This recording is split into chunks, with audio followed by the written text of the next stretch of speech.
Ras Morang Timna, Punamang Puikai Kumna Butcheri. Laikol Wari Nangasi Pudun Lakcheri Bawari Si, Tab the Kininga Oiba, or a Ristorium. Wari Siki Mamina, thawai adugi laman haina ming tholi. Wari Si Hingliba Amadi Lake Kidrava Kanaguma Kanagumi Amataga, Mari Lenazadi. Pumnamak, Aibagi Wakalon Sagataba, Warini. Wari Simiam Gimapam the land took Sabamatamda, Soy Kilan Kibakayama Yorbasu, Ngapi Haibo Pamsi. Tamjari. Wari Sikari come the Baga Haibadu, Mayam Punataminashi. Ahingi Matamni Nongpo Kul Haiba Kulasigi Iroi Balamang Amada, Neo Taruk Saba, Ngaushina Bana Taruk Asina, Bora Manunda, Mi the Sar Kang the Bakariguma Posa Amayauba, Bora Sibu, Nupa Anina, Tang Dunapurli, Nupa Magi Makutana, Tauraba, Yompa Amasupai, Nupa Magi Makutana, Berchan Amasupai. Tiang laba ahingi matam, Michik Miracle Karisuta, Draba Matam Asida, Hairiba Mio Taruna Saba, Na Singasina, Kulasigi Mio Sing the Satok Sin Tauba, Lamhang Amada, Makoina Purakliba Bora Dubu, Pit Ahumuk Luna, Com Amatauraga, Bora Dubu, Pumjilami, Satok Sin Taubada, Mio Sina Kang the Nabani Haiduna, Saitekaya, Napi Singbi Kayana, Pumliba Adugi Matakta, Kupsin Dunatammi, Asumna, Makoi Matong Mangampang Topaloraga. Makoi taruk ado magi mayum tamna sana kirami asumna makoi na hek chat kibaga yamna kininga oiba mawongda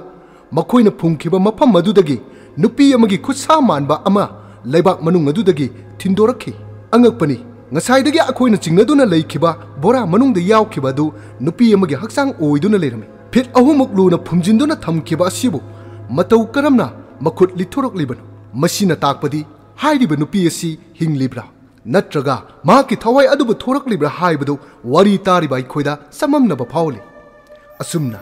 Wari Simaka Tarapada, Kari Kamdo Bagi haibadu, Mayam Punamu, Kaminasi. Numit Asigahi, Mio Taruna Saba, Nupa Singado, Magi Mayum the Sanakram Matunda, Mio Taru Asidagi, Kahena Kiganba, Samuko Vanupa Yorami, Haiba Samuko Vanupa Sina, Magi Yungi Tongan Mapa Europa Matamasida, Maki Tonga Laduda. Akiba ki sakta mamakak samunu uki kontong say adugi mapa aduda borana pizon oina shetuna nupi ama leptuna lerambasi samunu urami matam sida samu aduki matik akiba oiki akiba sakta masibu ubada samu mayum da sangdabi atopa nakan amada chen kragya haiduna hek chen ge tawbaga samu gi makhongda kanagumba amana tapairki samu mahaki makhongda pairiba adu kari posakngo haiduna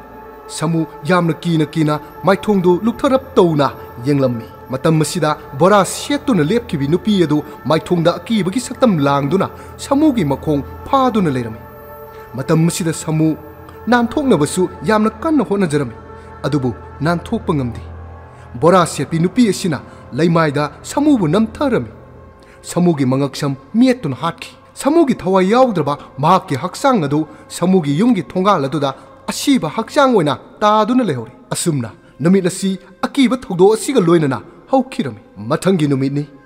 ayuki matam amada thambalbu ngarang ahing hanjalaktre haiduna thambalgi mamana masabu thiba masa ngamda chatlami achat awu singda machanupi thambalbu ubra haina so hanglami adubu kana amatana thambalbu thengnarami urami haibasi hairakhide asumna thambalgi mama thambalga luna tinajarambi thoibi hoigi mayumda chatlami Matammasida thoibi pisakol da famduna pisaduna lerami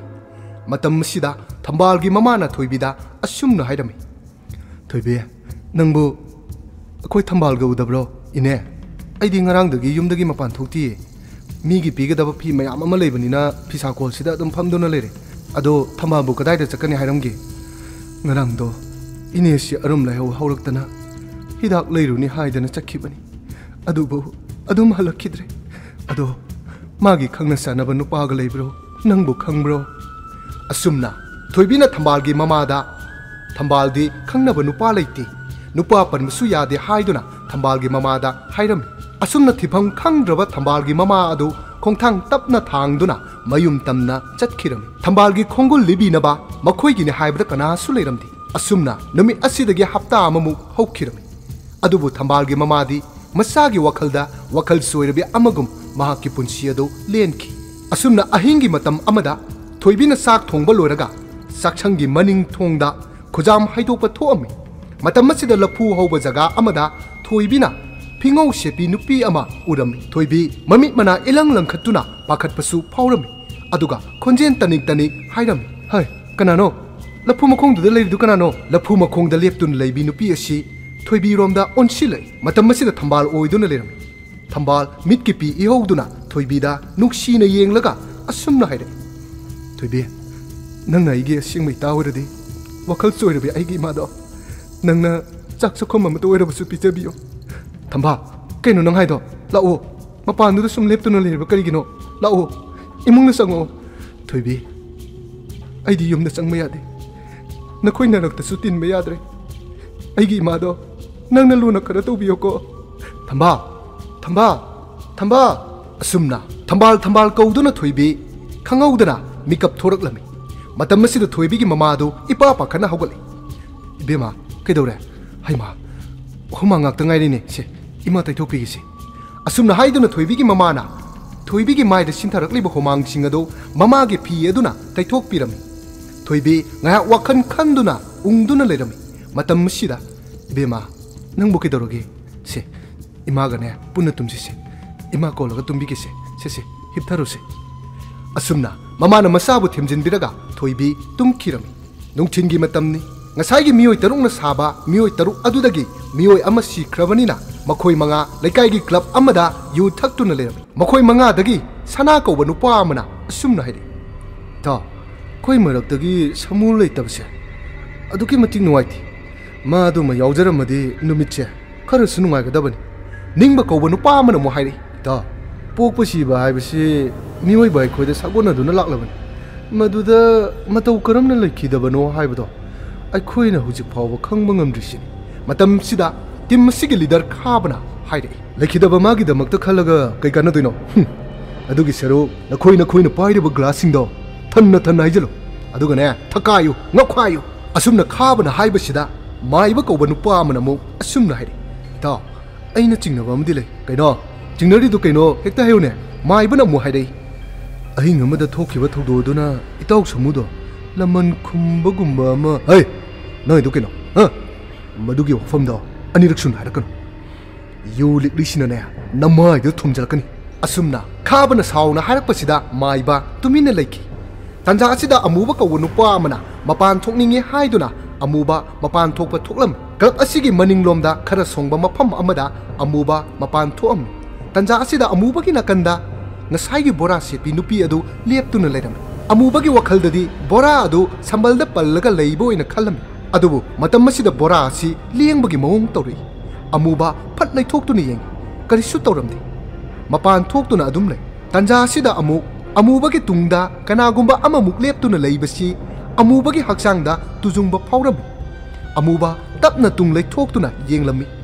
अमूबगी मिमांगदा माइबा किनंगाय ओइबा सक्तमदा लेप्तुना लैरमी माइबगी akiba saktam si ubada amuba kangprik khangi oi kedaroge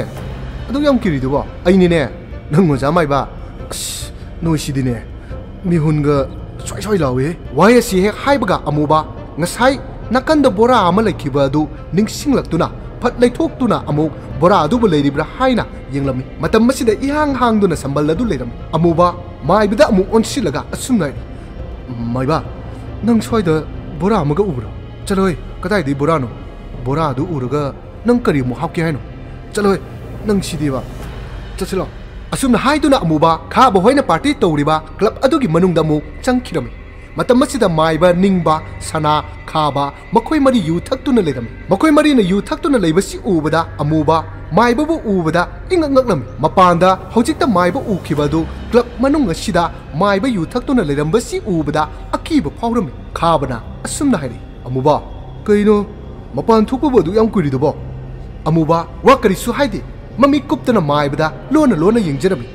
असुमना नुंथिंदगी मखोयना यु थक्लकपना यासंगलकपा मतम यौरकले मखोय सिंगदु यु ngongwan खिबना हौगा कंगपा ngamlaktrabada ngayak tungkisi haiduna tumam nungdangi pung 6 muk tarakpa matam siwaida amuba mikap thoami makutna mama aduna mamanaba singadu tumlibra haiduna yengi matam masida kana su leiramdi अमूबा फुक हौगतुना मपान थोरे अमूबना मपान थोरप मतम सिदा पुमममदुना Laramie तंजा सिदा अमूबगी ममांगदा ngसाइगी बोरा CP नुपी अदु अमूबगी ममांगदा लेप्तुना लेरमी मतम सिदा अमूबा मीरा लाइरा खंगनिंगदुना tung onthok laga karang da gi yenglami matam sida bora adu paiduna lerami amuba kiraduna fat nong khalakpada amuba gi mimangda bora sepi nupi adu leptuna lerami amuba mami mana lak thoktuna yamna kina yengjerami khangawduna amuba bo club adugi manungda soro soro chingchanki asumna amuba gi punsi su loiki mathangi numini club asigi member ama walking chelaklami matam masida makhoi gi club asi thong hangduna leiba si club asigi member asina urami asumna mahaki wakhalda club asigi manungda kana kana leribano khangningduna club asigi manungda sangkhirami matam masida amuba gi thawai yawdawa haksang adu taaduna lerami matam sida club asigi member asi ipa pa khatuna lekai miyam ama kaurami lekai miyam adu club adu da loina makla ami kha bahoi gi party su la ami amubana siduna leramba asida makhoi su angak pa phawrami club asigi president khabada asumna hairi khaba kaino noi torisi lekai si na khoina lekai pandaba amagum na khaliba kari club asibu sengani hairaga so lawkhraga aduga thawdo si kamai thoi kaino de yamba aduba khoina khangbro club asi sengba loiraga wari haidana khoisu yu khita thakpai wani khara henjin khibaduda akoi punna muk tungkhre mikap thorakpada mathang mathang loina chanakhirami amubasu aina chalasi ena phana kana hugdokpani tamandabduda tumja ursano haidana adum thamamaba akhoina hatpadi natidana khaba akhoi nangi nagun chapchana khagi lekai asida sel pai haiduna tawningbata tawba ado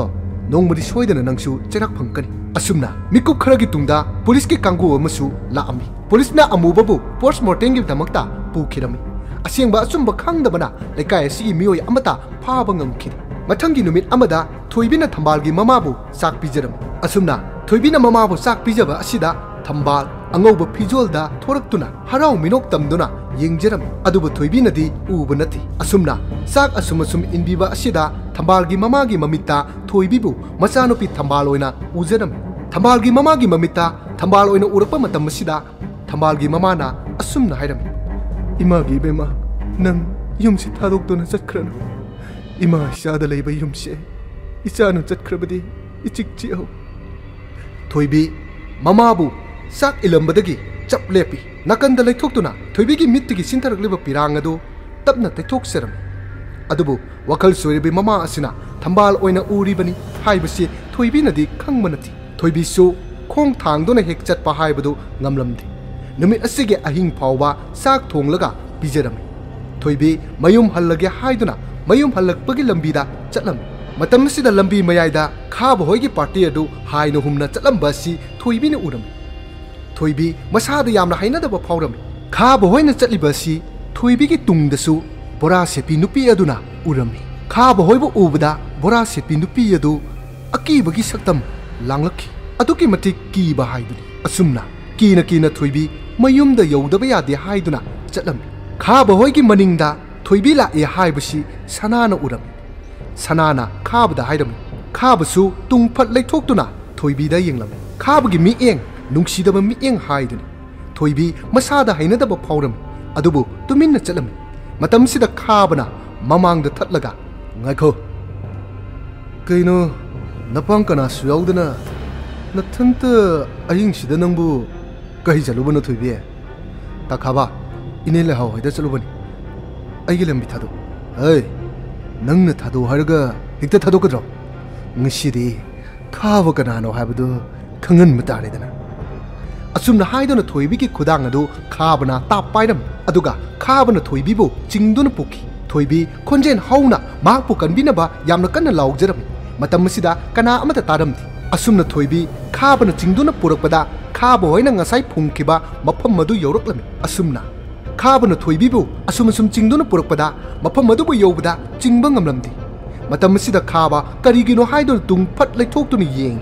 tanja sida khaba angakpa phawram mamit mana ilang langkhatuna ngakna yenglam uriba thoibigi saktam masi akiba haidu thoibigi maithong adu i mari sintaraklam mayadagi sintarakliba i mari adubu ubada khaba thoibida pairam khul adubu thadoklam matam sida ningbana ta kaidorage chingma ngamdrabo se ai muk chingge se asumna haiduna ningbana thoibigi makol adu tapai matam asida thoibi ningbada khangyeng yenglai ningba angakpa phawram थोइबीगी अकीबा फंगलबा सतम मसी उबदा निंगबा मसा पुंबा थक थक निखी निंगबगी ngaksham madu thoibina tap metuna thamki matam masida khaba amadi maiba makhoi ani kiman khibana maikai khangdana sen khiram thoibina ningbagi ngaksham metuna thamba sida ningba sor honba ngamlamde matam sida thoibina ningbabu leimaida namtharaga sidriba phawba ngaksham da metuna thamki asumna phana kuina ningbabu ngaksham metlaba tungda ningba thawai mangkhiram aduga thoibisu mayumda karisu tawdaba muk saraga satkiram asumna namin asi hawkraba tung nongpok khol asida leiriba mipum khudingmakta akiya khangba kaya ama thoalame ayuk nungthin namidang khaktana achat au singda akiba thodok kaya thengnaram nongma nungthingi matam amada thoibi amadi lekai asida leiriba mau naha sing leisabi sing punna phanek marukki makhoi mayam adu punduna leirami matam asida thoibina thambalgi wafam hogdoklami inama je thambana leitrabani hojikti thambalgi phanggadaba sarukto engondo ina pibiro kaino do thoibi thambalgi sarukti nangondo kedo bai bidoba kanamta piro mama da pige harasu mama dodi wakhal choirga lere adugi saru thambalda phanggadaba saruksingdo akhoida amamam toina yenthoga loire kaino asumna mauna hasina hairakpasida thoibi khangaudana karigumba ama tawrakhi thoibigi oiribe phibam masida mayamdu akiba phongnarki angaubi amagi matawgum ngangla ngangalga wa nganglai kana amatagi oiba yaro aingonda pigadabadi haiduna tamchiba mongda hairakpa sida mayam madu hena hena kiba haibadu oiki asumna thoibi thambalgi phangadaba saruk adu ta pairaga mayumda chatkhiram leihoriba mayam madudi thoibina tawramliba mong mataw aduda ingangактuna yingduna leho asumna tapna tapna thoibigi ahong makaya urakpasida leiriba miyam masina misi mina akiya khang thodok kaya ama thokliba si thoibina lai sanaduna thoan mane haiduna miyamna ningphu ngangnaram adubu wari asida mataw karamna thoibida jingnaba phawribana haibadu wari tariba aikhoida mu chamamnaba phawli asumna wari asigi makha tarakpo oina nongma numidang amagi matamda khaba maiba sana makhoi ahum adu khabagi mayumda wari saduna leram khaba akhoi khulsi handakti mawong ama torida aduga thoibina handak marak honglakliba mawong matoksiga aidine khul sida leibu leiningdrida oi nupa mandaba taw nupi macha mana kedoba ngamdoiba adubo ningba leitaba mikuptudi ai ngaktaba ngamti maibana amu haidai ta wafam amatadi hawdokjagina aigi wasi maichau sabagi wafamdi natiko kaino maiba hainingbudu kaino sat hekta hairone aina haijabadi akhoi tauna thajabiragadi lai tingi wafam kari lai tin kaina mawam talogde itaw mawa lawdrasu matu phawdi lawbi ba yaidana aina hairise akhoi gi phanaba haijabani ko akhoi puna takpiramagi matunginadi miyoiba amana yamna thamoi suna sikhibase thawai aduna laman he khumi hai kari thawai ne laman khumbaga ina adudi thamba asumna haiduna mamangda thokiba thogdo khara ningsinglami nungthingi matamni thambal amadi pai khomba makhoyani nungsi wari kaya saduna leirami matam masida khaba amadi sanaga makhoyani su lambi da lami thambal amadi pai khomba makhoyani khongnang amagi makhongda wari sanaduna leiba si khabana urami matam sida khaba aduki matik saungning ba haibadu phawram makhoi anigi nungsinaba mawong matausi ubada khaba khangba ngamlaktabada makhoi anigi manakta parap changsilami matam masida sanadi khaba bu khami adubu khaba asawbana mang tha khibana sanana khamba adu yade sanabu inthoklamlaga thambalgi manakta changsilami oi nangsilo asumna pakhomada onsilaga khabana hairami aibura nangonda natrudi kanado oidoiba kaino yam takhat pirisibo somna pambirsi kaino ai lekai sida atopa lekai digi miyoi amata changba yade habsi nang khangdro thambalgi damakta mabung kaya amalei habsi nangude o sombu thamalgi kari mari thonage oi mari haibabu mashe aigi oidoini kanamtagi oiba yaro खंगीदना ताखाबा मदो ओइद्रबनी कई कानादगे सेन पाइदबसु नते नचंदी मतिकसु चादे मतिक चाबी enum मथियु याद्र तंबा नंगना हाइदोरकपा वासिमा थमोइदा जिंग जिंग लावबा महेक फावरदना मसीदने नंगोंदगी हेनबा कनामत लेति हाइसि ताखाबा वादो मखा तारनो ताबा ngambagi pangal yaudre da pakhomba chalasi asumna thambal pakhomba bu kauduna mafam masidagi thambal amadi pakhomba sakhiram thambal sakhiba sida khaba singlaba amagi mongda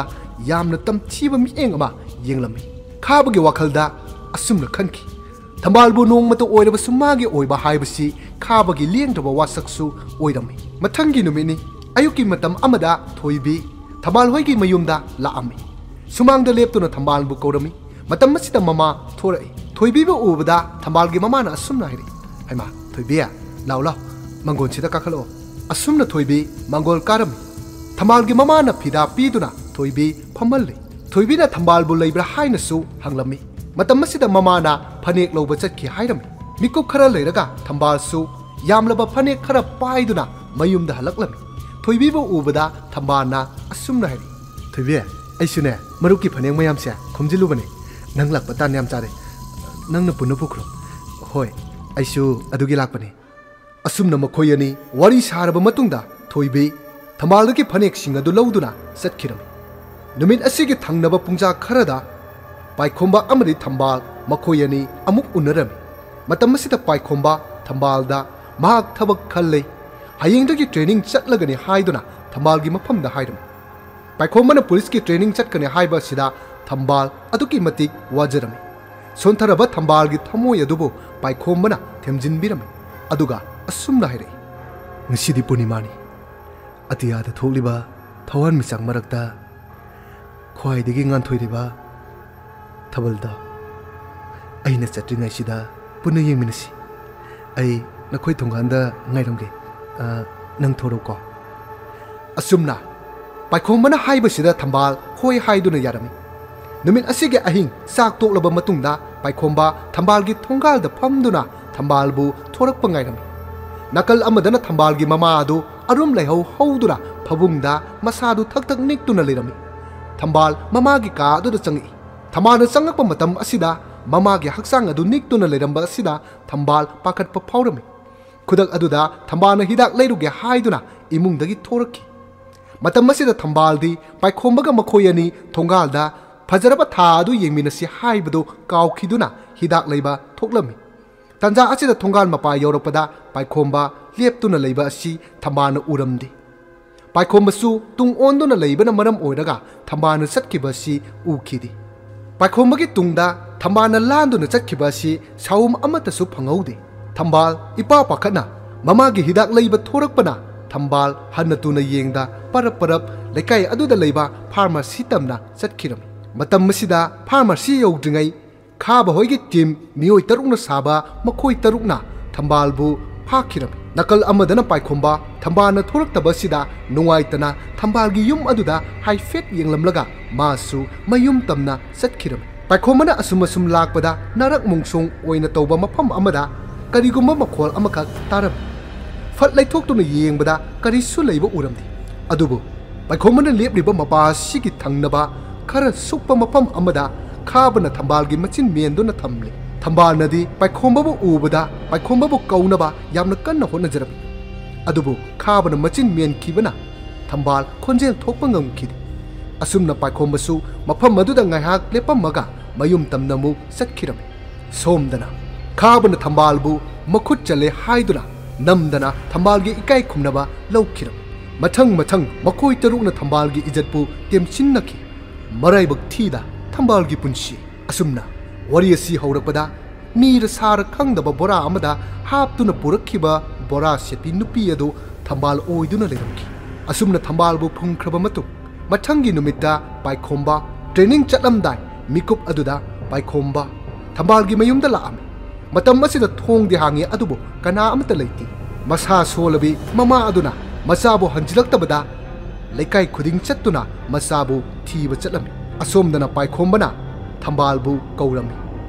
इमुंगदगी कना अमता खुमलक्त्रबदा पाइखोंबगी मपाना मसाबु गाड़ी लाकले हाइदुना मसाबु कौथोखिरमी पाइखोंबा उपाय लेतबना माकी training की दमक पाइखोंबा yum अदुदा नुंगसीना येंगलमलगा चटखिरमी असुमना वारी असि अमुक हंजिलकपा मतुंगदा खाबना माइबदा असुमना हाइनि माइबा नंगदि लाई तिनगा मरिसु खरा लेनाबनिना अकीब फाउदनबा नंगना खरा सिलोदना कदाइदनो दैतो अइदि चिंदा थोकपदु पंगाय हाइजबनी कीदनबा लेवा तिवागदि खंगदेदा यारे वा मखा तारनु अदुक याम पांगदबा लाइगा मीगा कनाना ngamge habdo yengba tare asumna makoi ahum madu thienglaba matam amada sangoi amada yu thaktuna leram matam sida maiba makhong hamningba phauram ita yadre number 2 amta sanana asumna haire chalo chalo amugne chotana soinam tare asumna maiba khong hamba thokhirami matam sida maiba na khong hamge haina toilet thirakpada toilet tu amata ukhidi khangba ngamdabana maiba lamhang amada khong hamlami matam sida akibagi masak oiraba saktamda thuibigi saktam langduna maibagi mamangda leptuna leram maiba oima haiduna yamna kanna khabo hoina lehoriba mafam madu tamna sangakhi ipa pakhana khongrau chingkhatpoi chingkhatto boy chenchalapa asida khaba sanana su angakpa phawrami matam sida yamna tapna thoibi ado khongthang tapna thangduna sangai makoi ahumdugi mamangda khongthang tapna thangduna changlakliba thoibigi saktam madu karisu tawdana sangakhi aduga maibana lieplewa adugi tungda khangaudana thoibigi saktam du hongkhiram matam masida maibadi pakhatkibana wanthanaba saduna leimaida phuktuki tanja asida khaba amadi sana makoi ani thoibida hanna yengba tawda chenkhiram maiba makoi kana amata leiramlaroi matagum mamitu tapna pangthoi matam sida akibagi masak oiraba thambal gi saktamna maibada munna yengduna leirami maiba phuk haugattuna siengi haina tawi matam sida thoibina maibagi makhongda tapaiduna leimaida chingtharam asumna